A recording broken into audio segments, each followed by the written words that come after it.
Bapak Ibu Saudara, saya akan berkhotbah dengan judul Merdeka karena memiliki sikap pemenang sejati. Merdeka karena memiliki sikap pemenang sejati. Saya akan bacakan dari 1 Samuel 17 ayat yang ke-36 sampai ayat yang ke-37. Ya, 1 Samuel pasal yang ke-17 ayat 36 sampai 37. Saya akan bacakan buat kita semua. Baik singa maupun beruang telah dihajar oleh hambamu ini, dan orang Filistin yang tidak bersunat itu, ia akan sama seperti salah satu daripada binatang itu, karena ia telah mencemooh barisan daripada Allah yang hidup. Pula kata Daud, Tuhan yang telah melepaskan aku dari cakar singa dan cakar beruang, dia juga yang akan melepaskan aku dari tangan orang Filistin itu. Kata Saul kepada Daud, pergilah, Tuhan menyertai engkau. Terima kasih teman-teman yang sudah typing ayat firman Tuhan. Sekali lagi judulnya, Merdeka karena memiliki sikap pemenang sejati. Nah, beberapa hari yang lalu Bapak Ibu Saudara-saudara, saya membaca satu status dari teman pendeta saya, dan saya sangat diberkati sekali.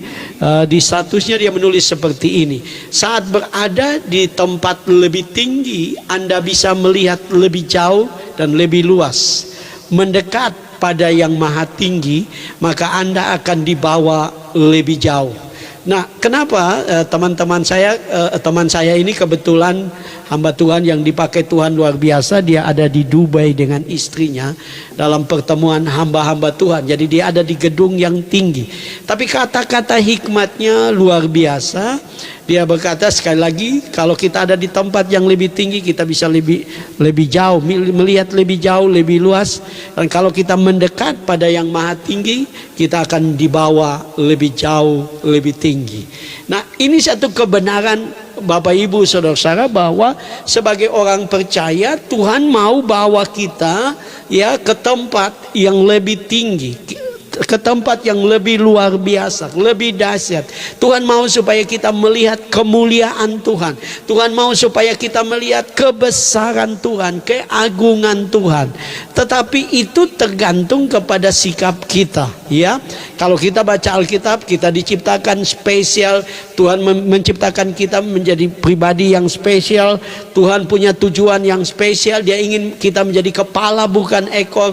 Dia mau kita tambah naik bukan turut. Tuhan punya rencana yang begitu besar buat saya dan saudara. Tuhan ingin memberkati kita. Tuhan ingin memberikan kita kesehatan ilahi. Tapi sekali lagi itu tergantung kepada sikap kita, Bapak Ibu Saudara-saudara. Seperti saya pernah membaca satu artikel tentang kehidupan alam liar di Afrika, ya. Dikatakan kalau saudara tahu, ya saudara mungkin pernah nonton ada video ya singa membunuh binatang yang lain, membunuh rusa, membunuh sapi, kerbau, ya, lembu dan sebagainya, ya. Nah, di artikel itu dia katakan bahwa hidup di alam liar itu tergantung kepada, sebenarnya juga tergantung kepada sikap saudara-saudara. Itu ada renungannya, ya. Nah, dia mengatakan bahwa dalam penelitian, kalau saudara tahu bahwa kecepatan larinya rusa itu 90 km per jam, 90 km per jam. Kecepatan singa itu cuma 60 km per jam. Jadi kalau rusa dia fokus kepada kecepatannya, kemampuannya, dia akan selamat, bahkan dia akan menikmati kemenangan. Tapi faktanya kalau saudara nonton di video-video binatang, dunia binatang, saudara akan lihat bahwa kalau rusa dikejar oleh singa, rusa selalu melihat ke belakang, ya. Dia cenderung mau lihat ke belakang, dia lihat singa, dia begitu ketakutan dengan singa, dia lari seperti orang ketakutan. Dan kita tahu kisahnya, seringkali atau kebanyakan kali rusa dapat ditangkap oleh singa. Padahal kalau rusa lari betul-betul, fokus betul-betul dengan kecepatannya, dia beberapa menit dia akan meninggalkan singa begitu jauh, ya. Tetapi faktanya seperti itu. Dan dalam artikel itu kebetulan renungan dia bilang begini, Anda singa atau rusa Yang paling penting buat engkau waktu engkau bangun pagi adalah berlari secepat mungkin, raih yang terbaik, percaya bahwa Tuhan merancangkan yang terbaik, percaya bahwa Tuhan mau menyembuhkan engkau secara sempurna, percaya Tuhan mau memulihkan rumah tanggamu, percaya Tuhan akan memberkati engkau, percaya Tuhan akan mempromosikan engkau. Karena itulah janji Tuhan bagi kehidupan kita. Tidak peduli siapa saya dan saudara. Perhatikan, ya Daud bukan tentara, Daud bukan pejabat, Daud hanyalah seorang pengembala kambing domba 2-3 ekor. Iya, shalom saudara Andre, Tuhan berkati. Tapi Alkitab mengatakan waktu dia datang di medan peperangan, Goliat sedang menantang barisan Israel dan semua orang Israel ketakutan menghadapi Goliat. Tapi Daud tidak, sedikit pun tidak ada ketakutan. Bahkan dia berani untuk menghadapi Goliat. Dia berani dengan penuh keyakinan. Dia tidak peduli Goliat itu raksasa atau apapun, dia tidak peduli karena dia yakin tentang siapa Allahnya. Ini penting saudara. Kita kalau kita mau melihat kemuliaan Tuhan, kebesaran Tuhan, yang perlu kita lakukan adalah kita merubah sikap kita. Kita harus memiliki sikap pemenang. Tidak peduli usia saudara, tidak peduli pendidikan saudara, tidak peduli kemampuan saudara. Karena Tuhan tidak dibatasi oleh semua itu. Tuhan tidak dibatasi oleh keterbatasanmu, kekuranganmu, kelemahanmu, pendidikanmu. Tuhan tidak dibatasi. Yang penting kita memiliki sikap seorang pemenang. Nah, ada dua hal yang kita bisa belajar dari kebenaran firman Tuhan ini. Yang pertama, merdeka karena memiliki sikap pemenang yang sejati, yaitu tidak suka membesarkan ketakutan. Iya, ini penting Bapak Ibu Saudara-saudara. Tidak membesar-besarkan ketakutan. Kita baca 1 Samuel 17 ayat 11. 1 Samuel 17 ayat 11. Ketika Saul dan segenap orang Israel mendengar perkataan orang Filistin itu, maka cemaslah hati mereka dan sangat ketakutan. Iya, sangat ketakutan. Nah, Bapak Ibu Saudara-saudara, saya tadi sebelum menyiapkan firman Tuhan ini, saya coba untuk melihat sebenarnya Saul dengan orang Israel juga baru bertemu dengan Goliat, ya, karena di cerita sebelumnya, di ayat pasal-pasal sebelumnya tidak ada Bapak Ibu Saudara-saudara. Memang mungkin Goliat sudah ada, tapi mereka tidak pernah ketemu. Tapi kenapa waktu Goliat cuma berbicara saja, waktu mereka mendengar perkataan Goliat saja mereka ketakutan, ya, bahkan sangat ketakutan, hati mereka cemas. Nah, ini yang saya sebut sebagai orang yang seringkali orang membesarkan ketakutan, ya. Baru contohnya baru ada di belakang lehernya saudara tegang, dia udah mulai takut. Oh, kolesterol saya kolesterol saya naik, sebentar lagi saya stroke, ya. Ketakutan. Dan tahu kan saudara bahwa iblis punya celah yang terbaik adalah ketakutan. Iblis paling suka kalau dia berjumpa dengan orang yang takut. Orang yang takut, baru ada gejala, baru ada tanda, orang itu mulai takut. Nah, itu yang membuat banyak orang juga menderita penyakit, bukan karena penyakitnya tetapi karena ketakutannya, ya. Karena dia takut, ya. Nah, saudara, apakah Daud takut? Ya, kalau saudara membaca dalam Mazmur 56 ayat 3 dan 4. Mazmur 56 ayat 3 dan 4. Di situ Daud mengatakan, bahkan itu juga dia berhadapan dengan orang-orang Filistin, ya. Tapi Daud berkata begini, waktu aku takut, aku ini percaya kepadamu, kepada Allah yang firman-Nya aku puji, kepada Allah aku percaya, aku tidak takut. Apakah yang dapat dilakukan manusia terhadap aku? Wow, Daud akui dia takut, ya. Daud mengakui bahwa dia takut, tapi waktu dia takut dia percaya. Nah, ini perbedaannya. Saul dan orang-orang Israel waktu takut mereka tidak percaya Tuhan. Daud waktu takut dia percaya.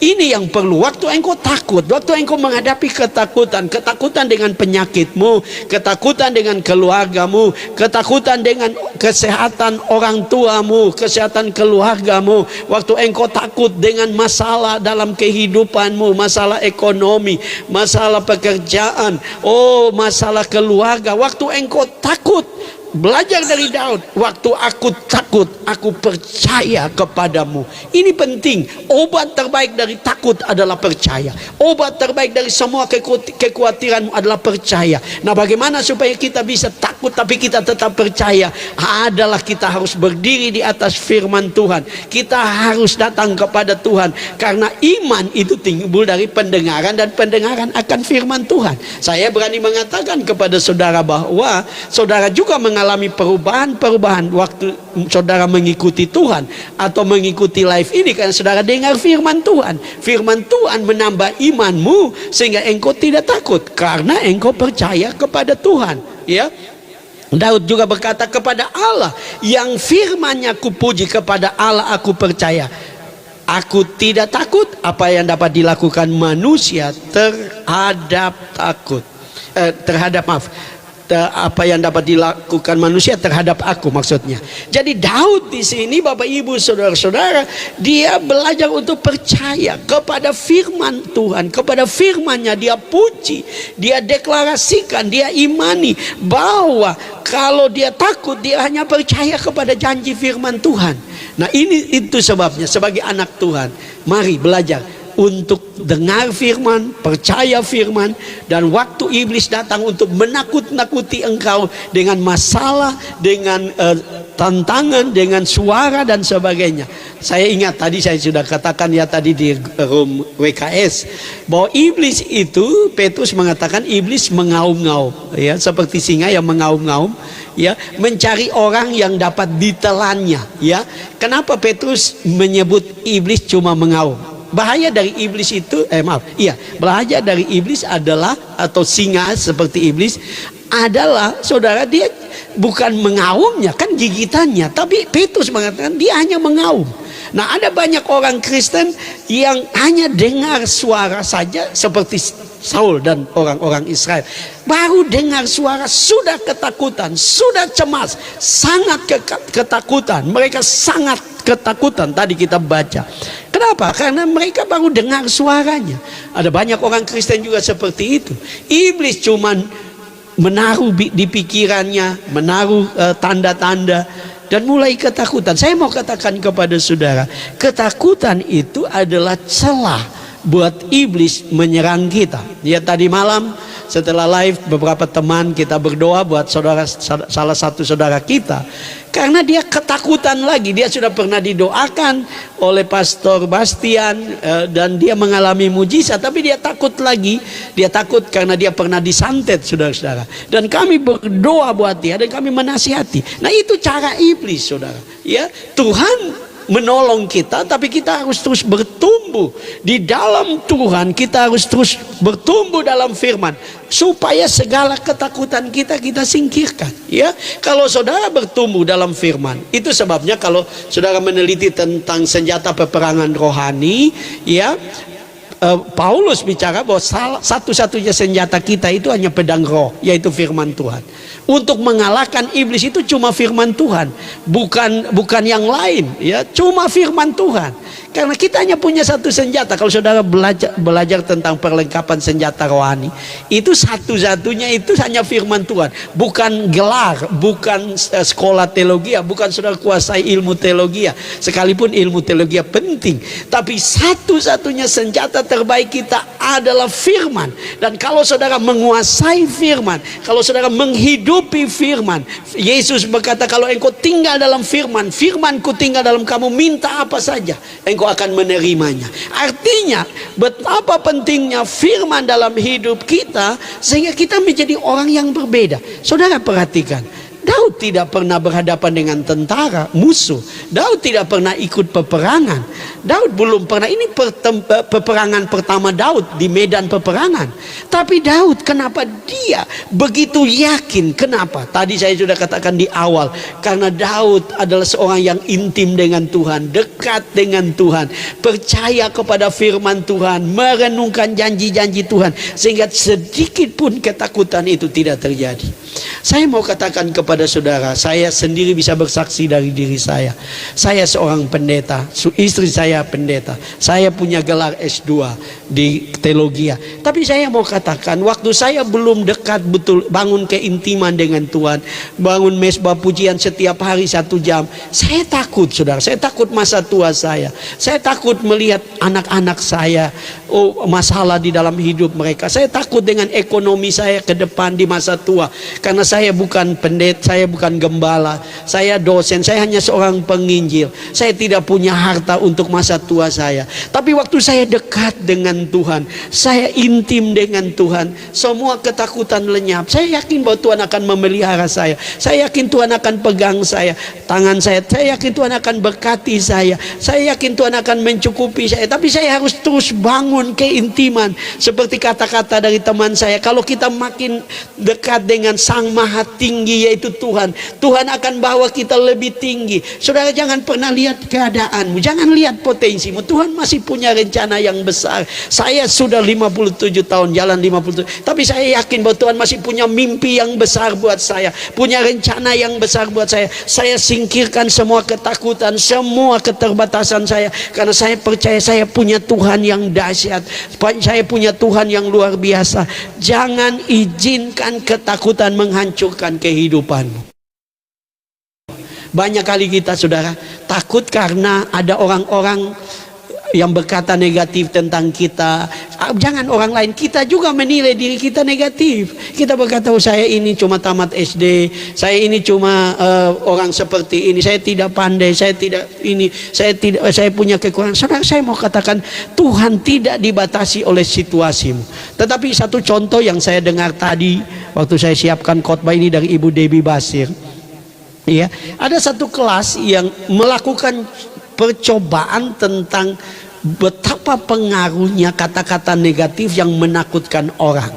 Yang dimulai dengan sederhana. Jadi ada satu kelas, saudara-saudara, di mana di kelas itu ada satu anak tukang terlambat untuk masuk di kelas itu. Jadi gurunya mengatur dengan semua anggota kelasnya, dan gurunya berkata, mari waktu dia masuk ke kelas, kita semua cepat-cepat berkata, kamu kok pucat, kamu kok kelihatan sakit, ya. Dan saudara tahu, waktu anak itu masuk, semua anggota kelas yang berjumlah 20-an lebih itu semua dengan suara keras berkata, kamu kelihatan pucat, kamu sakit ya, kamu sakit, kamu kayaknya sakit. Dan semua kata-kata itu memenuhi dia, saudara-saudara. Singkat cerita, beberapa hari anak ini sakit, dan 1 minggu kemudian dia masuk rumah sakit. Kenapa? Karena dia dikuasai oleh ketakutan suara. Ya, nah ini yang perlu. Apapun suara dari dunia ini, dari dirimu sendiri yang berkata bahwa engkau tidak bisa, engkau tidak punya jalan keluar, dokter sudah hands up, engkau tidak punya jalan keluar buat menghadapi hidupmu. Saya mau katakan, jangan percaya, terus tolak dalam nama Yesus, usir semua ketakutan. Karena firman Allah berkata bahwa Tuhan tidak pernah memberikan roh ketakutan. Tuhan memberikan roh damai, sejahtera, sukacita, kebahagiaan, keyakinan bahwa saya dan saudara akan diberkati Tuhan, saya dan saudara akan disembuhkan Tuhan, keluarga kita akan diberkati, anak-anak kita akan menjadi luar biasa. Itu janji Tuhan. Karena itu kita harus perkatakan firman Tuhan dan meyakini bahwa itu akan terjadi dalam kehidupan kita. Karena Tuhan kita adalah Tuhan yang dahsyat, Tuhan yang luar biasa, Tuhan yang ajaib, Tuhan yang heran.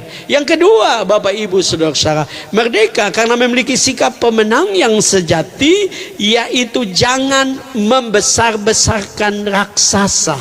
Nah, ini penting, saudara. Tadi jangan besar-besarkan ketakutan, ya, jangan ya. Bahkan Pendeta Ruth Julia, ya, saya suka khotbahnya. Dia berkata, ada banyak orang yang pergi kemana-mana menceritakan sakit penyakit. Saya lihat juga kadang-kadang ada orang-orang di live suka datang lempar, seperti melemparkan persoalannya dan dia tinggalkan.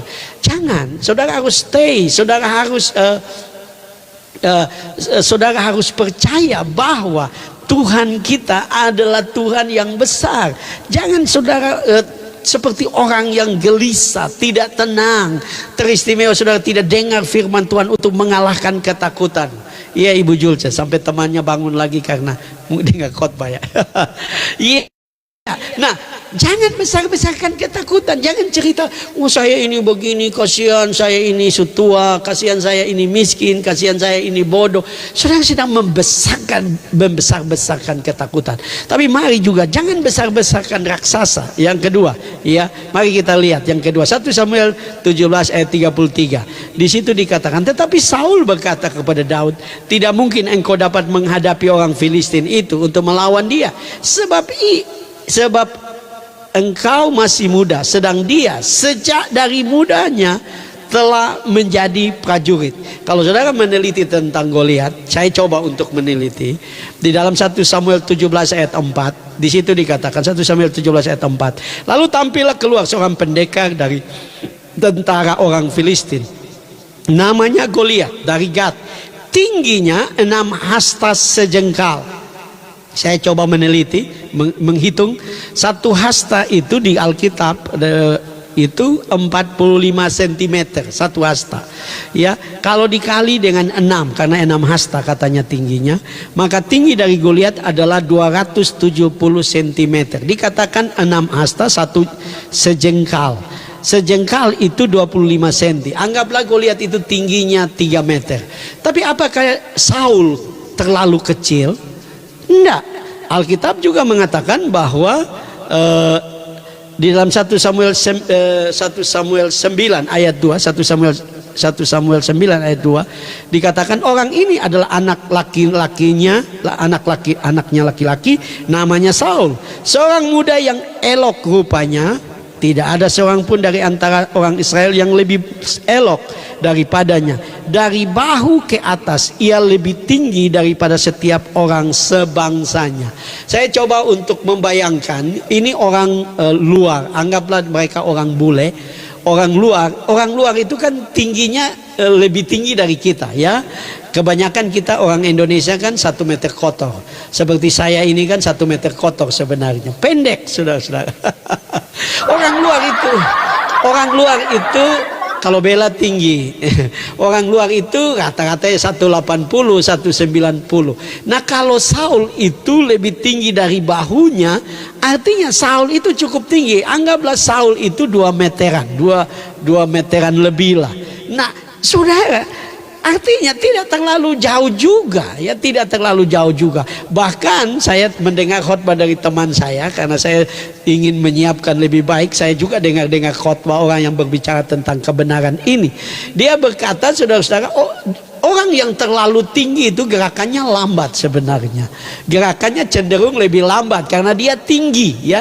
Yang lebih lincah itu biasanya orang pendek. Dan kita ingat bahwa Daud itu waktu Samuel datang ke rumahnya untuk mengurapi anak-anak Isai menjadi raja, waktu Daud dipanggil, Alkitab mengatakan bahwa mukanya kemerah-merahan. Artinya dia masih muda sekali, sangat muda, sampai disebut kemerah-merahan. Mungkin dia baru, ya, banyak penafsir setuju bahwa Daud itu waktu itu sekitar 17 tahun, ya. Nah, dia pendek, dia kecil, dia tidak punya potensi untuk mengalahkan raksasa. Dia bahkan Saul saja yang seperti raksasa tidak mampu, ya. Jadi dia tidak punya potensi. Dia bukan tentara. Dia betul-betul penuh dengan keterbatasan. Tapi dia, perhatikan di sini, Saul membesar-besarkan raksasa, ya.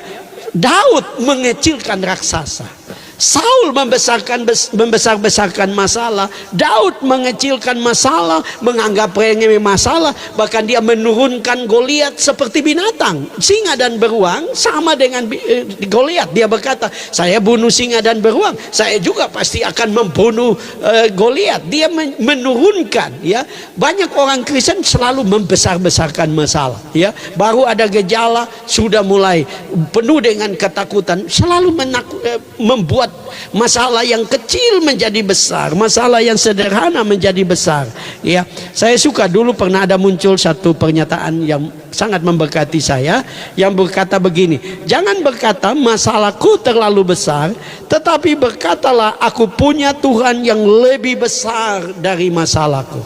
Engkau harus berkata seperti itu. Mungkin ada masalah dalam rumah tanggamu, ada masalah dalam kesehatan dalam keluargamu. Jangan besarkan, saudara. Katakan, aku punya Tuhan yang lebih besar.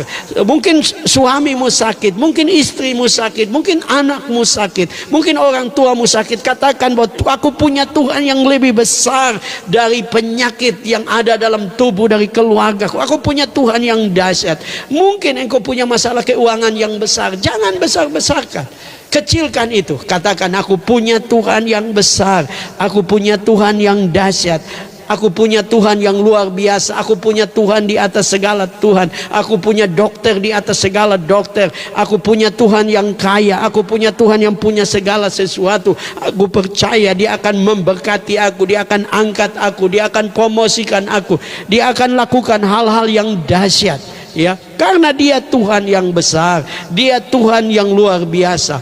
Jangan besar-besarkan masalah. Kalau saudara membaca di dalam kisah daripada Daud menghadapi Goliat, saudara akan menemukan bahwa Daud berkata bahwa aku akan mengalahkan engkau supaya semua orang tahu bahwa Israel memiliki Allah yang besar, Allah yang hidup, Allah yang berkuasa. Jadi kalau engkau ada masalah, kalau engkau ada pergumulan, biarkan, katakan bahwa Tuhan, aku percaya bahwa aku akan memuliakan engkau di dalam masalahku, aku akan meninggikan engkau, aku akan mengagungkan engkau, karena engkau lebih besar, engkau lebih dahsyat dari semua masalahku. Karena tidak ada yang mustahil bagi Tuhan. Karena tidak ada yang mustahil bagi Tuhan. Kita punya Tuhan yang besar.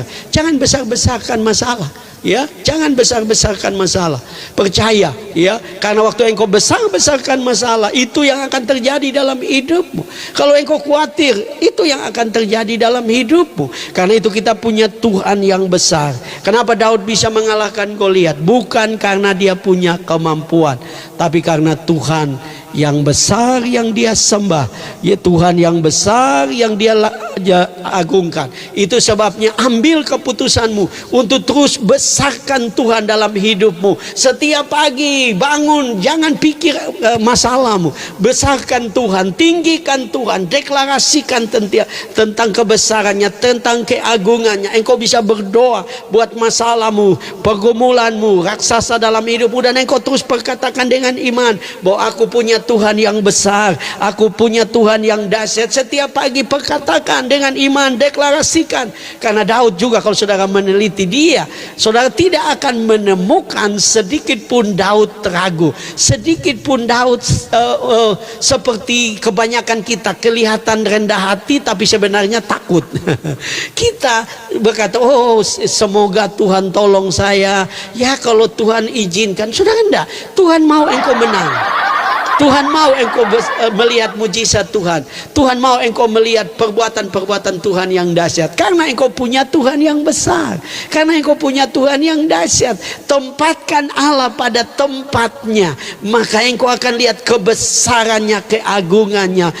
Firman Tuhan berkata bahwa Tuhan bertakhta di atas pujian orang Israel, pujian orang percaya. Waktu dia bertakhta, masalahmu yang besar seperti apapun dia akan hancurkan, dia akan kalahkan, dia akan runtuhkan, dia akan nyatakan mujizatnya, dia akan menyatakan kemuliaannya, dia akan menyatakan kebesarannya. Karena waktu engkau meninggikan dia, engkau membesar-besarkan Tuhan di atas masalahmu, atas tantanganmu, atas raksasa-raksasamu, maka engkau akan lihat bahwa dia akan menunjukkan kebesarannya, dia akan menyatakan kebesarannya. Saya pernah berkata, Bapak Ibu Saudara-saudara di room ini, bahwa kalau engkau menyanyi bahwa Tuhan itu baik, dia akan menjadi Tuhan yang baik buat hidupmu. Kalau engkau terus menyanyi bahwa dia Tuhan yang besar, maka dia akan menjadi Tuhan yang besar dalam hidupmu. Kalau engkau menyanyi bahwa Tuhan itu dahsyat, engkau tinggikan dia, maka dia akan menjadi Tuhan yang dahsyat di dalam hidupmu.